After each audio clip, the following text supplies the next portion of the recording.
Enemy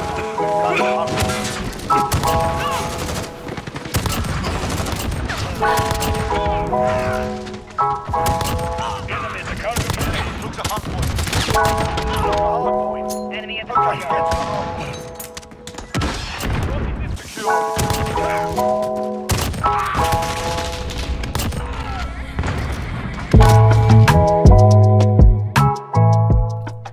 What is up YouTube, RiskzzHD here, back again today with another Modern Warfare video.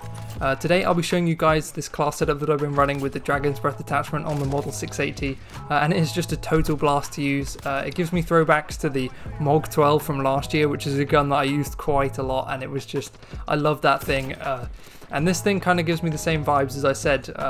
When you shoot someone with this, their body just gets set alight and goes absolutely flying. It is so epic. And yeah, also I thought I would show you all this glitch that I think I first saw from another YouTuber called Greg's. It's quite a harmless glitch. Essentially, you can set your hand on fire, which means that when you're holding the gun, your gun looks as though it's on fire, which is very fitting for this video, as obviously it suits this gun a lot. And also, I'll show you how to do the glitch after I've broken down the class setup that I like to run with the model. Also, just before I show you all the class setup, I thought I'd show you all this really funny clip. Firstly though, I should preface it by saying I really wouldn't want to be on the other end of this class, as obviously this gun is really rage inducing to play against. Not only is it strong being the model, but also just dying to the fire after you've killed someone would be so frustrating, just trading against the enemy. And let's just say I didn't have to play too long before someone raged and called me trash, which I just find is really hilarious. I think this Dragon's Breath class is actually slightly better than my regular model class in some ways. It's kind of a bit more noob friendly because of the guaranteed damage. It makes the hip fire a lot more consistent, because oftentimes if you're up close you just need to glance them with the hip fire and it will kill them with the fire damage. So for that reason I try not to use this gun too much, as I know it can be quite obnoxious at times, but once in a while it's definitely fun to bust it out and just light enemies up. So anyway, sorry to keep you all waiting. Here is the best class that I've found for the model using the Dragon's Breath. The attachments that I use are the Forge Attack Marauder, the XRK 18-inch Liberator, the 1mm laser, the no stock, and the Dragon's Breath rounds. If you have any questions about why I use the attachments individually, just drop a comment down below and I'll be happy to answer them, but I'll run down quickly why I use each of them now. This class is actually a slight variation from one of my regular model classes, with the Dragon's Breath instead of the underbarrel that I normally use that increases the aim down sight speed. Obviously though, when I replaced this attachment out, I found that the gun is slightly slower to use, so I definitely recommend using the XRK 18-inch over the 30-inch Sport, which I would sometimes use, because it's just a bit faster, but you do keep that increased damage range, which is really nice. Also, I find that the no stock is one of my favorite attachments on this gun. The increased movement speed is really helpful, and it definitely helps because the gun feels a bit slower. I also found that it's really nice to keep the Forge Attack Marauder muzzle on the gun, because not only is the tighter hip fire spread really good with this Dragon's Breath attachment, and the increased damage range is really helpful to combat the damage range lost by the fire shells, but also the sound suppression and the ability to keep you off the UAV when firing is a really underrated ability in my opinion.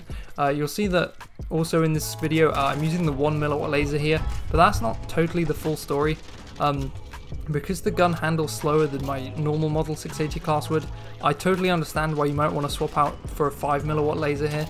Obviously you get seen around corners, which can be quite frustrating, but on the closer range maps that you'll be using on like Shoot House and Shipment, it doesn't really matter too much because you know someone's going to be around the corner anyway. So I definitely recommend trying out the 5mm laser if you haven't already, because you might find it helpful. So now I'll quickly explain to all of you guys how to do this awesome glitch where your gun sets on fire. It's actually really simple, and I tested it out yesterday, and the gameplay that you're watching is from yesterday, so it shouldn't have been patched out yet. So if you want to give it a go, I definitely recommend you do. All you have to do is have the Molotov equipped and the Akimbo pistols for a secondary. Personally, I recommend you use the Renetti pistol, the new one, because it's just absolutely insane. But if you have the snake shots, then they're also really good too, like a double shotgun class. That'd be pretty sick. But either way, you just need to swap to your pistols, throw a Molotov, and then swap back to your primary, and you should see that your hand is on fire. This works for any primary weapon, but I just think it really suits the model with the Dragon's Breath rounds the most, obviously. Also, I will say, this is kind of a caveat, it can be quite distracting to use. I used it on vacant once, and I found that in the buildings it just decreased my visibility quite a lot, or just enough to be annoying. It's definitely something really fun to run around with and mess around with, but obviously if you're trying to play at your absolute best, I wouldn't recommend doing this. Also, I think I've mentioned this in both of my previous 2 videos, but I wanted to say that I hope everyone is doing well. The whole coronavirus thing has affected the world so much, and it's really hard not to know someone who has had it at some point, or has it currently, or is being affected by a relative who has it currently. So really, just through these hard times, just try to help people stay safe and drink disinfectant. Also, I thought now would be a good time for me to mention that unfortunately in 2 weeks time my university exams start. It kind of sucks that it's now of all times, but I'll try to keep posting until then because YouTube's one of my favourite hobbies, but I need to focus through my exams, so I definitely won't post during the exam period. After my exams are done though, I'm planning to post loads and loads of videos on this channel because I'll be free for the summer holidays and I'll have loads of spare time. So if you did enjoy this video or would like to see more videos like this, then please do subscribe, it really means a lot. And as a smaller YouTuber, you're much less likely to find your way back to my channel if you did enjoy but do forget to subscribe. If you did enjoy the video though, then please do drop a like, that really means a lot. And if you want to suggest another gun for me to make a video on, or have a way that I could improve my videos, then please do drop me a comment, as I'm always trying to make better content for all of you guys. And as always, this has been RiskzzHD, and I hope all you legends have a fantastic week.